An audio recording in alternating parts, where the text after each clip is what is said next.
السلام علیکم ورحمۃ اللہ وبرکاتہ۔ الحمدللہ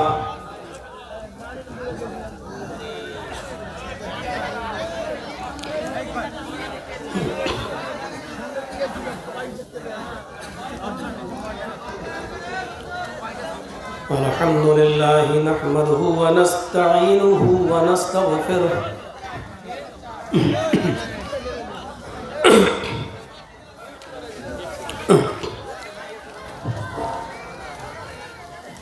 ونعوذ باللہ من شرور انفسنا ومن سیئات اعمالنا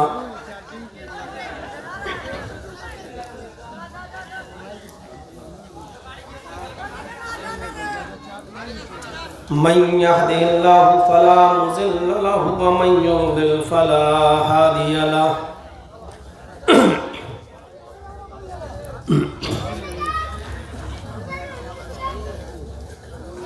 وأشهد أن لا إله إلا الله وحده لا شريك له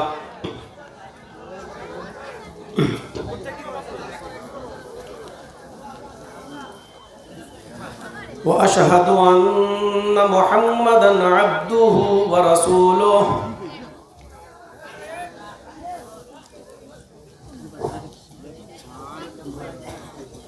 أما بعد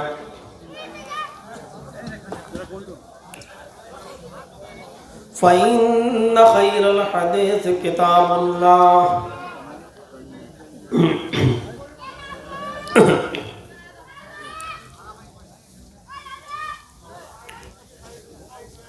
وخير الهدي هدي محمد صلى الله عليه وسلم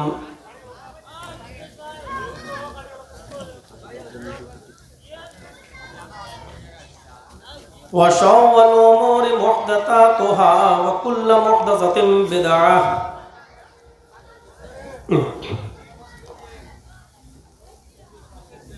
وكل بدعة ضلالة وكل ضلالة في النار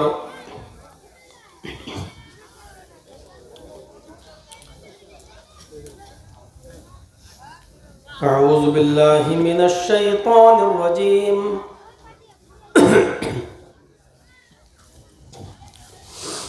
بسم الله الرحمن الرحيم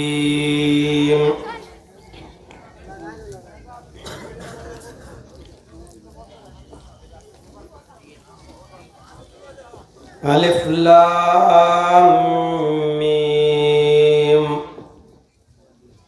ذلك الكتاب لا ريب فيه هدى للمتقين الذين يؤمنون بالغيب ويقيمون الصلاة ومما رزقناهم ينفقون والذين يؤمنون بما أنزل إليك وما أنزل من قبلك وبالآخرة هم يوقنون أولئك على هدى من ربهم وأولئك هم المفلحون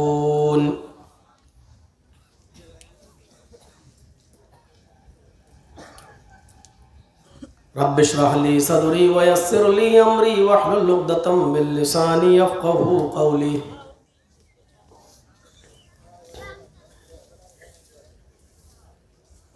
اس اجلاس کے صدر محترم،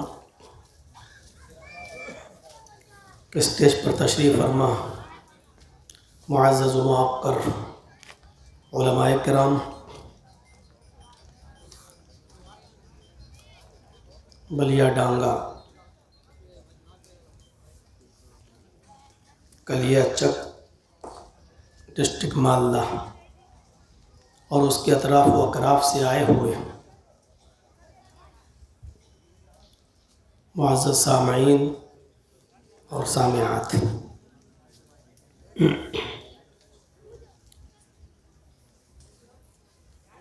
10 اور 11 دسمبر 2 روزہ پروگرام کا یہ پہلا دن ہے۔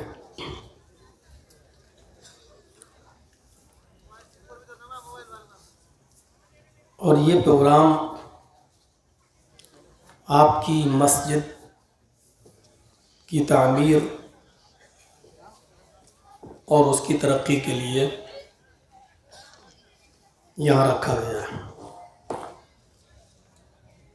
اللہ تعالی ہمیں اور آپ کو سب کو مسجد کی تعمیر و ترقی میں بڑھ چڑھ کر حصہ لینے کی توفیق عطا فرمائے۔ آمین۔ میں نے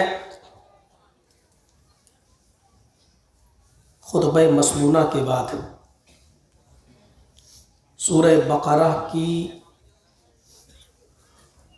پہلے رکوع کی چند آیتیں آپ کے سامنے تلاوت کی ہیں۔ ان آیات کے اندر ہمیں اپنی زندگی کو، اپنے جیون کو سفل اور کامیاب بنانے کا ایک نسخہ کیمیا بتایا گیا ہے، ایک لازوال نسخہ بتایا گیا ہے۔ اگر ہم سورہ بقرہ کی پہلے رکوع کی ان آیات پر اگر غور کر لیں اور صرف سورہ بقرہ کی ان آیات پر عمل کر لیں تو ہم اپنی زندگی کو بھی کامیاب بنا سکتے ہیں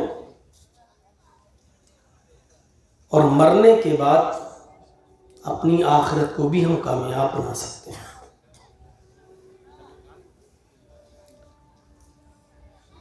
کچھ تعلیمات، کچھ شکچھا، کچھ نصیحتیں کرنے کے بعد اللہ تبارک و تعالیٰ نے فرمایا اولئک علی ھدی من ربہم وَأُولَئِكَ هُمُ الْمُفْلِحُونَ۔ وہ نصیحتیں کیا ہیں؟ اس کا ایک ذکر ہو گیا ہے، ذَلِكَ الْكِتَابُ لَا رَيْبَ فِيهِ هُدًى لِّلْمُتَّقِينَ الَّذِينَ يُؤْمِنُونَ بِالْغَيْبِ وَيُقِيمُونَ الصَّلَاةَ وَمِمَّا رَزَقْنَاهُمْ يُنْفِقُونَ۔ یہ سب نصیحتیں ہیں، وعظ ہے، تذکیر ہے، اور ان نصیحتوں پر عمل کرنے والے کے لیے آخر میں کیا کہا گیا؟ اولئک علی ھدی من ربہم، یہی وہ لوگ ہیں جو اپنے رب کی ہدایت پر ہیں۔ وَأُولَئِكَ هُمُ الْمُفْلِحُونَ، اور یہی لوگ کامیاب ہیں۔ یعنی زندگی کو کامیاب بنانے کے لیے یہ نسخہ بتایا ہے۔ کون کامیاب ہیں؟ اس کی ایک لسٹ بتا دی گئی ہے۔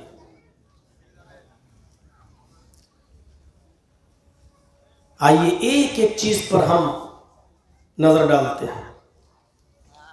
پہلی چیز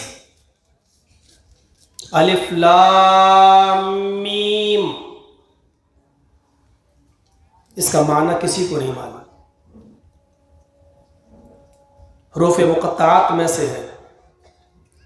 بڑے بڑے عربی زبان میں جنہوں نے قرآن کی تفسیریں لکھی ہیں، ان مفسرین نے الف لام میم کو کے بعد اس کی تشریح میں صرف اتنا لکھا ہے اللہ اعلم بمرادہ ذلک۔